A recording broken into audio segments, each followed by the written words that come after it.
Elle est double championne d'Europe par équipe 2022-2023. Elle est championne de France 2023 par équipe et multiple médaillée en Coupe du Monde par équipe. Elle, c'est Jade Maréchal. Salut Jade. Salut.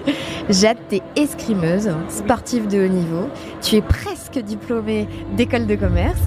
Et surtout, t'as pas attendu d'avoir ton diplôme pour être entrepreneur car tu as déjà lancé 2 boîtes et on en parle juste après le jingle. Ça marche.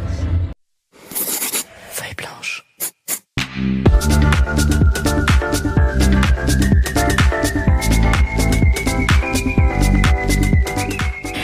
Alors Jade, quand on va sur ton LinkedIn, tu as écrit « Rebooster, motiver, donner des astuces, parler de mon vécu et surtout de mon quotidien d'athlète, c'est ce que j'adore faire ». Exactement, c'est ce que je fais depuis quelques années maintenant et en fait j'y trouve une vraie ressource pour moi aussi, me développer dans mes casquettes variées. Rencontrer des collaborateurs et leur partager les valeurs du sport me servent énormément dans ma pratique sportive. Alors Jade, tu es notre première invitée de 40 nuances de Next and Guest qu'on a lancé aujourd'hui à l'occasion de Big 2024 qui est le 10e. Voilà, donc tu es la première invitée.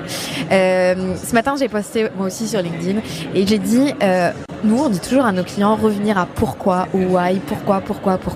Et pourquoi on a lancé ce format ? On a lancé ce format pour inspirer les entrepreneurs en devenir, les entrepreneurs qui étaient déjà entrepreneurs. Et en fait, on s'est dit, mais il y a d'autres personnes qui peuvent les inspirer qu'entre eux, et notamment les sportifs de haut niveau comme toi, d'autant plus qu'il y a un certain nombre de parallèles entre un entrepreneur et un sportif de haut niveau. Un certain nombre, oui, pour ne pas dire qu'on est quasiment pareil, c'est juste que les enjeux ne sont pas les mêmes évidemment, mais c'est ce que je dis en entreprise lors de mes conférences, c'est qu'un collaborateur c'est un champion, il doit faire face à des échecs, à des déconvenus, viser des objectifs tout en maintenant une bonne communication avec ses pairs, donc on est complètement sur la même longueur d'onde. Alors Jade, on va commencer par le volet sportif, si tu veux bien. Donc, tu as commencé l'escrime petite. Oui, 9 ans. 9 ans. Ta sœur en faisait. Tout à fait. Tu as voulu imiter ta sœur. Voilà. Y aller. Et puis, le chemin s'est dessiné et tu es aujourd'hui membre de l'équipe de France. Oui. Tu as raté de peu les JO 2024. Comment on se remet de ce type d'échec ? C'est une phase de digestion de toute façon. Quand on se bat 4 ans pour une sélection, c'est sûr qu'on ne peut pas être autrement que triste. Après, j'ai vraiment fait l'effort de regarder derrière moi et de faire un bilan de tout ce que ça m'avait apporté quand même, ce chemin. Donc j'en suis quand même ressortie vraiment grandie, vraiment changée. Et j'ai quand même vécu ces jeux en tant que spectateur et supportrice number one. Et ça a eu l'énorme avantage de me rebooster parce que moi aussi je veux vivre ces émotions d'être en plein milieu d'une seule et même nation qui t'encourage. Donc ça a été vraiment un levier, je pense, vers la suite. J'étais jeune, j'avais 23 ans. Nous, l'âge d'or à l'escrime, c'est entre 28 et 32 ans. Donc je ne perds pas ma motivation et elle a même redoublé. J'ai vu que tu avais relativisé justement en disant l'âge d'or il est un peu plus tard, donc finalement mon tour viendra la prochaine fois. Il faut. De toute façon, c'est ça le sport. Donc là, tout est objectif à JO 2028 ? Oui, tout objectif. Mais avec peut-être une objectif un peu plus quotidienne qu'avant. Je visais Paris, j'avais Paris dans la bouche, j'avais Paris tout autour de moi. Et peut-être que maintenant, l'erreur que j'ai faite, c'est de viser trop Paris et de ne pas penser à en fait, la compète de demain, les championnats de l'année prochaine. Voilà. Donc peut-être plus revenir sur du présent parce que finalement, les Jeux, c'est dans 4 ans. Donc c'est très long. Et entre-temps, il y a un certain nombre de compétitions. Voilà. Tu es à l'INSEP. Oui. Aujourd'hui, tu es accompagnée dans cette route vers les champions. Qu'est-ce que ça t'apporte de pouvoir être accompagnée comme ça ? L'INSEP, c'est la terre des champions, c'est leur slogan et je pense qu'ils le portent bien. On a tout pour performer ici. On a effectivement des adversaires, on a les meilleurs adversaires qui existent. Les entraîneurs sont à 100% avec nous. Il y a une équipe médicale, une équipe de préparation physique et mentale. Évidemment, tu as tout ce qu'il faut pour avoir un bon équilibre de vie. On mange là-bas, on dort là-bas. Donc pour moi, c'était devenu indispensable d'y aller. Déjà parce que je fais un sport d'opposition et je peux pas m'entraîner toute seule dans mon coin toute ma vie parce qu'il faut absolument que je me confronte à ce qu'il y a de mieux pour performer moi aussi.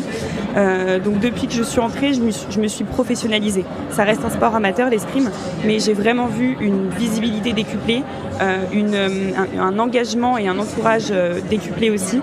Donc voilà, il y a un avant INSEP, il y a un après INSEP et je suis en plein dedans et je suis qu'à 10% de tout ce que ça peut m'apporter. Un des nerfs de la guerre dans le sport, c'est les sponsors et l'argent. Tu le disais, c'est un sport d'amateur. Le nerf de la guerre pour les entrepreneurs, c'est aussi l'argent. On passe notre vie à pitcher, à défendre notre projet, etc. Vous faites aussi la même chose, sauf que le produit, c'est vous. Comment on fait quand on a ton âge ou quand on a commencé avant pour aller les décrocher, en fait, c'est pour ça? Eh bien, tu as tout dit. Un athlète de haut niveau, en quoi il est inspirant pour moi? C'est parce que depuis qu'il a 15-16 ans, il doit pitcher son projet. Il doit rencontrer des personnes, se dévoiler, être le chef de sa propre entreprise. On parle vraiment d'image de marque, de personal branding. On doit aller gérer un budget, on doit être autonome, démarcher des gens, lire des contrats, signer des contrats qu'on ne comprend pas forcément au début, gérer nos réseaux sociaux. Bref, on est vraiment à la tête de notre boîte. Et ça m'a vraiment révélé, ça c'est sûr. C'est ce qui m'a aussi amené à développer d'autres entreprises en parallèle. Mais c'est l'une des raisons pour lesquelles le sport te révèle et l'une des raisons pour lesquelles le sport c'est la vie. Donc voilà, j'ai dû me développer très jeune et effectivement ma saison me coûte 30 000 €. Donc il faut aligner des dépenses avec des recettes. Les sponsors ont été une des solutions. Il y en a plein d'autres. Il y a l'ANS, l'Agence nationale du sport, il y a l'État qui donne des aides, les fédérations qui essayent de se bouger aussi, les clubs. On a un portefeuille immense de solutions et de ressources, surtout avant les Jeux. Là, c'est une autre histoire. Mais après, il faut le gérer cet argent parce que comme un entrepreneur, il faut que tu déclares tes revenus. Quand tu es athlète, c'est un peu plus flou parce que tu as plein de types de revenus, des primes, des salaires, des dotations. Donc ouais, c'est un beau boulot d'entrepreneur. Et ça, c'est la partie qu'on ne voit pas quand on voit à la télé ou quand on a la chance d'aller en vrai aux compétitions. On vit le moment du sport, etc. Mais toute cette phase en coulisses, qui peut aussi être la phase en coulisses d'un entrepreneur, on ne la voit pas. Non, on ne la voit pas. Et vous êtes préparé pour ça? Alors on n'est pas préparé sur ces questions fiscales, sur ces questions d'accompagnement. Après, il ne faut pas oublier que le sport, pourquoi on y est, c'est parce qu'à la base c'est un jeu. On s'est inscrit dans des clubs parce qu'on aimait ça en fait. Les enfants qui s'inscrivent, ils sourient, ils voient leurs amis. Voilà pourquoi on est là. Ils viennent s'amuser, apprendre quelque chose. Voilà, il ne faut jamais oublier ça parce que la contre-performance, elle est très souvent due à ça. Donc non, on n'est pas forcément accompagné dès le début. Par contre, il y a des organismes qui se mettent en place depuis quelques années pour nous accompagner au mieux parce qu'ils comprennent qu'aujourd'hui ça devient un vrai métier. On a parlé en préparant cette interview de la notion du risque. Oui. Et je te disais, l'escrime, c'est que ça, il faut prendre des risques. Ah oui, là on est vraiment dans un sport, c'est un sport de combat qui me fait pas mal, mais c'est un sport où on doit quand même se dépasser et oser sortir de sa zone de confort. Juste pour imaginer la situation, on a deux adversaires, chacun est dans sa zone de confort, dans sa zone de piste. Si à un moment donné, on veut aller toucher la veste de l'autre, on va être obligé de se dévoiler, tendre son bras, se faire une fente, aller chercher l'adversaire dans sa zone de confort. Et en fait, si on ne comprend pas que c'est ok de ne pas mettre la touche, parce qu'il y en a 15, un match en l'escrime c'est en 15 touches, on peut s'en prendre 14 en fait. Ouais. Donc il n'y a que comme ça qu'on peut gagner, c'est quand on se dépasse. Et ça, c'est avec l'entraînement, mais c'est aussi en acceptant que le stress, c'est ça qui te fait prendre des risques le jour J. Donc le stress c'est un allié par exemple, voilà, il y a plein d'outils comme ça. Effectivement, il n'y a pas de réussite sans prise de risque. Et sans oser. Et sans oser, parce que prise de risque, c'est oser.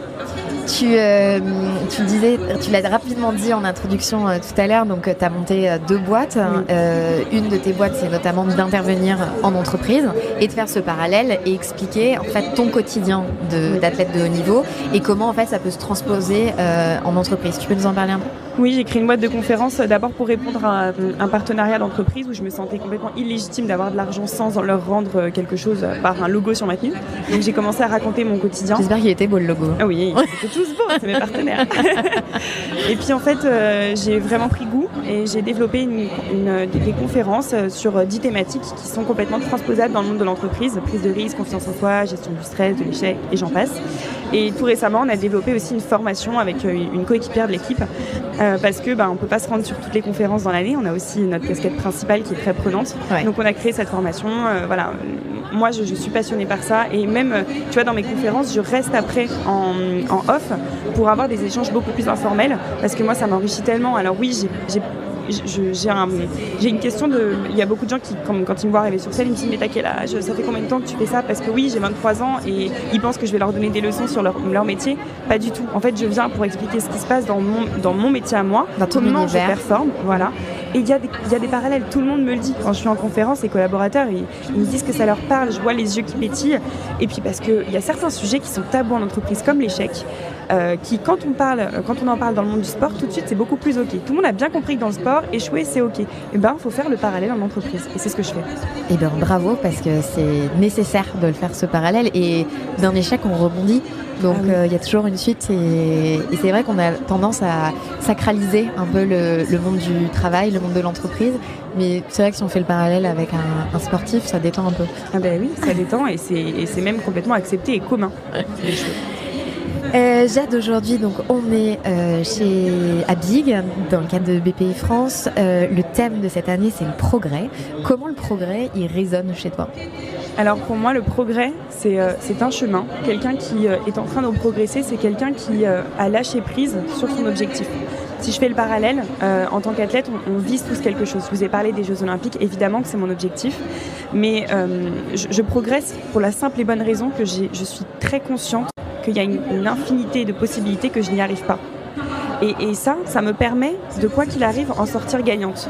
Je vous en ai parlé pour les Jeux de Paris, j'ai échoué à mon objectif. Mais pourtant, j'ai progressé énormément. Donc quelqu'un qui progresse, c'est quelqu'un qui accepte et qui lâche prise sur cette réussite absolue. Et si on fait effectivement le parallèle dans le monde du sport, je l'ai dit, t'as pas de réussite sans échec. Un athlète qui monte sur la première boîte, la première marche du podium, il vous raconte pas tous ses échecs, mais en fait quand on est à l'entraînement, on teste 100 touches, on a réussi peut-être 40, 50%, on a énormément d'échecs. Et c'est comme ça qu'on progresse. Donc pour moi, le progrès, c'est un chemin. Et c'est important de verbaliser cet échec ? Verbaliser, l'écrire, le dessiner, faire tout ce qu'on veut, mais qu'on le sorte de ce cerveau. Ouais. Toi, tu fais quoi pour quand après une séance, tu vois, qui s'est moins bien passé que ce que tu avais imaginé, ce que tu avais projeté, ou un match où voilà, ça s'est pas bien passé. Qu'est-ce que tu fais ? Le journaling, tu connais ? Vas-y, raconte. Moi, j'ai mon petit carnet, j'en ai même plein pour plein de sujets. Et en fait, tu vois, j'ai un téléphone. Dès qu'il y a une mission que j'ai envie de faire qui me passe par la tête, j'écris tout parce que la surcharge, elle est dans la tête et il faut tout sortir. Déjà parce qu'effectivement, tu te libères l'esprit, mais aussi parce que tu mets des mots sur tes émotions. Et l'athlète qui est suivi par un prépa mental, en fait, il fait ça. Il met des mots sur ce qui se passe dans ses tripes, dans son cœur et dans sa tête. Et c'est la première étape pour progresser, mettre des mots sur ce qu'on vit.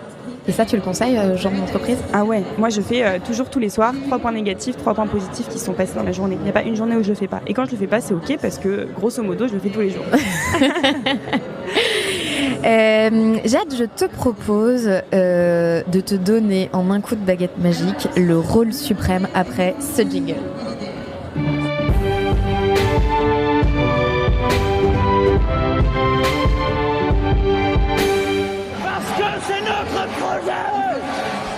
Jade, je te sens bien sur une bonne pente ascendante. Donc ouais. Après, quand tu auras gagné les JO 2028, tu seras ministre des Sports et après, tu seras présidente de la République. Ah ouais, ok. Mais on va dire que c'est aujourd'hui. D'accord. Et donc, si aujourd'hui, tu étais présidente de la République, quelle serait la première mesure que tu prendrais ? Eh bien, moi, présidente, je donnerais l'accès, je rendrais obligatoire un suivi par un psychologue ou un coach mental une fois par mois. Depuis on va dire que tu es au lycée. À tous les citoyens. Ouais, tous les citoyens, tout le monde. Et puis, parce que moi, dans le sport, je vois en fait autour de moi, de mon monde d'athlètes, on grandit tellement plus vite. Et je pense que c'est vraiment foncièrement pour ça. Chez nous, c'est obligatoire en fait. Ils ont compris qu'il n'y a pas de performance sans prépa mentale. Pourquoi un entrepreneur, il n'y aurait pas accès ? Il y a des entreprises qui le font et tu as des bons feedbacks. Bah, moi, c'est ce que je dis en conférence, allez voir un coach mental ou un psy, quoi. Et c'est pas que quand on va mal. Et c'est pas que quand on va mal, parce que souvent en entreprise, c'est quand on va mal éventuellement qu'on se réveille et qu'on se dit tiens, il faudrait peut-être que j'aille voir quelqu'un, et ça reste très tabou. Oui. Toi, tu as été accompagnée depuis tes 16 ans par un préparateur mental. Qu'est-ce que ça a concrètement changé pour toi ? Concrètement, je me connais. Je parle de mes émotions très facilement, donc ça c'est un vrai gain de temps. Et en fait, j'ai créé ma boîte à outils. Je dis souvent que j'ai mis des briques sur mon mur et je continue à en mettre. Mais aujourd'hui, j'ai une problématique. J'ai tout de suite un outil que je peux utiliser. Si j'arrive pas, c'est pas grave, mais je sais que j'ai des ressources. C'est ça qu'on fait avec un prépa mental. Et je dirais même que quand on va pas bien, on va à un prépa mental, Si on va le voir, ok, il va nous aider à aller mieux. Mais en fait, le moment où on avance le plus et où on progresse, c'est pour le coup quand on va bien. Parce que quand on va bien, on est ouvert, on est dispo pour avancer sur des sujets. Et on n'est pas obligé d'avoir un objectif pour aller voir un prépa mental. Le nombre de personnes qui me disent, à quoi ça sert? Moi, j'ai pas d'objectif de performance, j'ai pas de compète. Ben non, on a tous un objectif. T'as envie de changer de poste, t'as envie d'aller chercher un client de rêver, entrer dans une nouvelle boîte. Donc on a tous une raison de travailler son mental. Eh bien, je trouve que c'est une très bonne mesure, ça, Jade. J'ai hâte que tu sois présidente de la République pour que tout le monde prenne ce temps-là. Ce matin, j'avais une entrepreneur qui me disait moi, le progrès, je l'ai fait quand j'ai fait une pause et que j'ai appris à mieux me connaître moi-même et ce que je voulais. Et alors, ça bouscule un peu parce qu'on n'est pas toujours prêt à accepter tout ça. Mais en fait, après, on a des bottes de 7 lieues et on avance beaucoup plus vite. Tout à fait. À la pause pour mieux repartir, ralentir pour réussir, c'est réel. Ouais. C'est aussi important pour vous dans vos sports. Mardi soir, on était à un événement Team Réussite qui est un dispositif qui est créé par l'IME, l'Institut du mentorat entrepreneurial, et INSEP Alumni. Un vrai soutien d'ailleurs. Qui est un vrai soutien et qui permet en fait à des sportifs de haut niveau d'avoir des mentors entrepreneuriaux. On parle notamment de la suite avec eux, et je discutais avec il y avait Kylian Portal qui était là, et je discutais avec son papa qui me disait en ce moment ils sont en pause et il faut pas qu'ils aillent nager, etc. Mais le côté pause, recovery comme on dit, il est hyper important, mais pour nous aussi entrepreneurs, et on l'oublie souvent dans cette quête de performance. Ouais, et en fait tu connais peut-être l'équation de la performance égale travail plus repos, et ce repos il peut s'occuper par de la récupération, bain chaud, bain froid, étirement, tout ça, mais il s'occupe aussi par des moments de rien dans la tête. Moi, je prends ces minutes tous les jours, ces secondes, je le fais cet exercice de regarder juste le ciel et de me connecter à ce qui se passe autour de moi, qu'est-ce que je sens, qu'est-ce que je ressens sur ma peau. C'est trop important.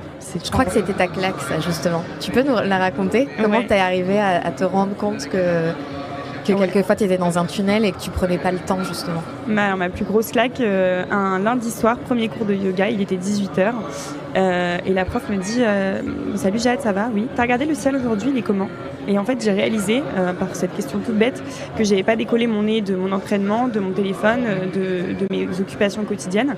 Alors le ciel ou autour de soi, bref, elle m'a fait prendre conscience que j'avais pas pris de pause. Et c'est un truc qu'on peut tous faire, en fait. Ça dure 5 à 10 secondes. Tu regardes le ciel, ou tu regardes tout ce qui te passe autour. Tu utilises tes 5 sens. Tu réponds à la question de tes 5 sens. Qu'est-ce que je vois? Qu'est-ce que je sens sur ma peau? Est-ce que j'ai une odeur que je ressens? Le goût, c'est plus compliqué. Mais voilà, l'idée, c'est ça, méditer. C'est vraiment se connecter à ces 5 sens. Et ça te permet, oui, d'être dans l'instant présent. Ça, on connaît ces phrases un petit peu bateau. Mais en tout cas, ça a l'avantage de passer d'une tâche à une autre, de à un moment donné offrir à ton cerveau l'occasion de simplement être concentré sur une seule chose. Et ça, c'est compliqué. Donc, j'y vois que des avantages. Et depuis cette grosse claque, je le fais tous les jours. Bon, alors, il faut suivre le conseil de Jade, de prendre le temps de regarder la couleur du ciel et de se reconnecter en faisant une pause. Jade, avant de se quitter, j'ai une dernière question à te poser. Oula. Et cette question, elle n'est pas de moi. J'ai dit à ma petite fille de 5 ans qui a découvert les Jeux Olympiques cet été et qui s'est pris d'amour pour tous les sportifs que vous êtes. Et je lui ai dit que j'allais t'interviewer et que tu étais escrimeuse, que tu étais dans l'équipe de France. Et elle m'a dit, maman, est-ce que tu pourrais lui poser une question pour moi? Alors je vais te poser la question de Olympe.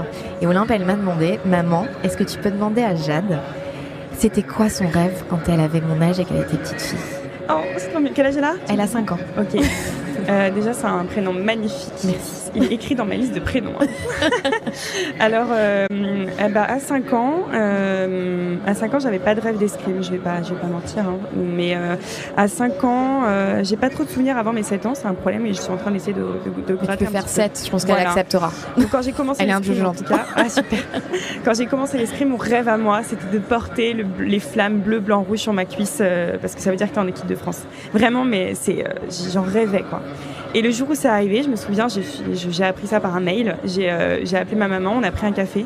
Je lui avais écrit une petite feuille, j'avais écrit maman, je suis en équipe de France. Et je lui avais tendu pour que je voulais voir sa réaction.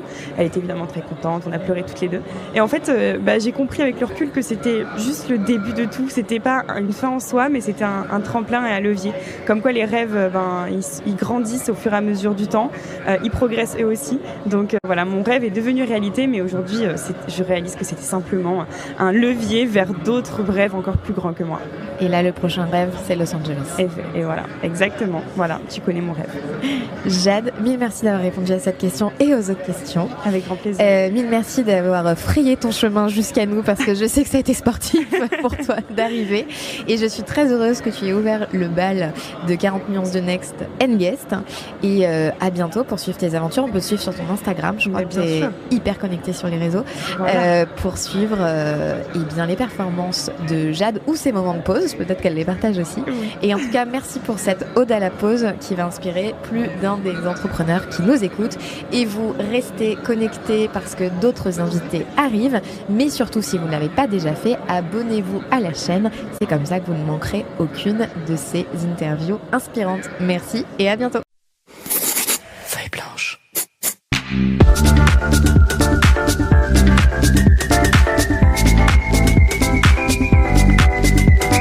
40 nuances de Next.